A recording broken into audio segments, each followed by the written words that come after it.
আপোনালোকে চাই আছে KhatiPulakraj আৰু বৰ্তমান আপোনালোকে যদি এই চেনেলটো সাবস্ক্ৰাইব কৰা নাই প্লিজ ভিডিওটো তলত গৈ সাবস্ক্ৰাইব কৰি দিব আৰু কাষতে থকা বেল আইকনটো ক্লিক কৰি দিব আহক তেনেহলে আজি ভিডিওটিলৈ আগবঢ়ো বান্ধৱীসকল অসমৰ উচ্চ শিক্ষাৰ প্ৰতিষ্ঠানবোৰ হৈছে বিশ্ববিদ্যালয় ইউনিভাৰ্চিটি আৰু এই ইউনিভাৰ্চিটি অসমত কিমান কেইখন আছে আপোনালোকে জানেনে আৰু এই ইউনিভাৰ্চিটিৰ ক'ত ক'ত অৱস্থিত আপোনালোকে জানেনে আহক তেনেহলে ভিডিওটিলৈ অসমত ইউনিভাৰ্চিটিবোৰ চাৰিটা পৰ্যায়ত আছে এই পৰ্যায়ক্ৰমে প্ৰথমতে চেন্ট্ৰেল ইউনিভাৰ্চিটি দুখন আছে ডিমেট ইউনিভাৰ্চিটি এখন আছে ষ্টেট ইউনিভাৰ্চিটি 14খন প্ৰাইভেট 6খন আৰু টোটাল হৈছে 23খন অসমত ইউনিভাৰ্চিটি আছে একাধিক ক্ৰমে প্ৰথম হৈছে Assam University Assam University a central university হয় আৰু Assam University শিলচৰ অৱস্থিত আৰু 1994 ত প্ৰতিষ্ঠা হৈছিল আৰু Assam Agriculture University এখন ষ্টেট ইউনিভাৰ্চিটি হয় আৰু যোৰহাটত অৱস্থিত 1969 চনত স্থাপিত কৰা হৈছিল number 3 Assam Don Bosco University private university হয় আৰু এখন অৱস্থিত হয় গুৱাহাটীত আৰু স্থাপিত কৰা হৈছিল 2008 চনত নাম্বাৰ 4 Assam Downtown University এখন প্ৰাইভেট ইউনিভাৰ্চিটি হয় গুৱাহাটীত অৱস্থিত 2010 চনত স্থাপিত কৰা হৈছিল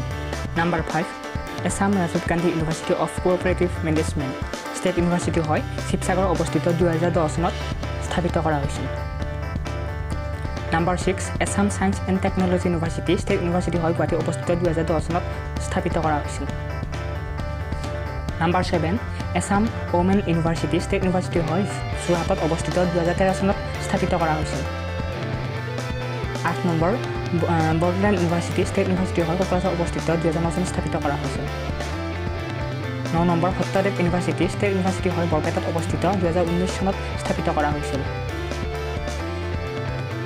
10 number central institute of technology demat university Kokrajhar অৱস্থিত 2006 চনত স্থাপিত কৰা হৈছিল 11 number cotton university state university হয় গুৱাহাটীত অৱস্থিত 1901 চনত স্থাপিত কৰা হৈছিল 12 number Dibrugarh university state university হয় ডিব্ৰুগড় অৱস্থিত 1965 চনত স্থাপিত কৰা হৈছিল আৰু 13 নম্বৰ হৈছে গুৱাহাটী ইউনিভাৰ্চিটি ষ্টেট ইউনিভাৰ্চিটি হয় গুৱাহাটীত অৱস্থিত 1948 চনত স্থাপিত কৰা হৈছিল 14 number Kaziranga university private university হয় যোৰহাটত অৱস্থিত 2011 চনত স্থাপিত কৰা হৈছিল 15 কৃষ্ণগুৰু আধ্যাত্মিক বিশ্ববিদ্যালয় private spiritual university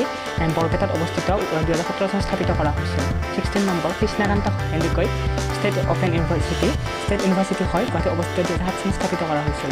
17 number Kumar Bhaskar Barma Sanskrit and Asian studies university state university হয় নলবাৰীত অৱস্থিত 2011 চনত স্থাপিত কৰা হৈছিল 18 নম্বৰ মাধৱদেৱ ইউনিভাৰ্চিটি ষ্টেট ইউনিভাৰ্চিটি হয় লখিমপুৰত অৱস্থিত 2019 চনত স্থাপিত কৰা হৈছিল 19 নম্বৰ মহাপুৰুষ শ্ৰীমন্ত শংকৰদেৱ বিশ্ববিদ্যালয় প্ৰাইভেট ইউনিভাৰ্চিটি নগাঁৱত অৱস্থিত 2014 চনত স্থাপিত কৰা হৈছিল 20 number Rabindranath Tagore university state university হয় হোজাইত অৱস্থিত 2019 চনত স্থাপিত কৰা হৈছিল আৰু 21 নম্বৰ ইউনিভাৰ্চিটিখন হৈছে royal global university private university হয় গুৱাহাটীত অৱস্থিত 2017 চনত স্থাপিত কৰা হৈছিল আৰু 22 ইউনিভাৰ্চিটিখনৰ নাম হৈছে Srimanta Sankardev university health and science state university গুৱাহাটীত অৱস্থিত 2010 চনত স্থাপিত কৰা হৈছিল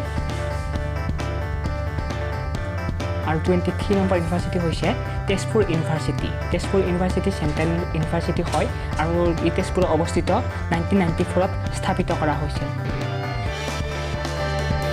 আৰু এইখনে হ'ল অসমৰ মুখ্য প্ৰসিদ্ধ ইউনিভাৰ্চিটি আশা কৰিছোঁ ফ্ৰেণ্ডছ আপোনালোকে ভিডিঅ'টো চাই নিশ্চয় ভাল পালে আৰু যদি ভাল পালে নিশ্চয় ভিডিঅ'টো লাইক কৰিব শ্বেয়াৰ কৰিব আৰু লগতে KhatiPulakraj চেনেলটো ছাবস্ক্ৰাইব কৰি দিব আৰু আগলৈ এই ধৰণৰ ভিডিঅ' পাই থাকিবলৈ থকা বেল আইকনটো ক্লিক কৰি দিব থেংক ইউ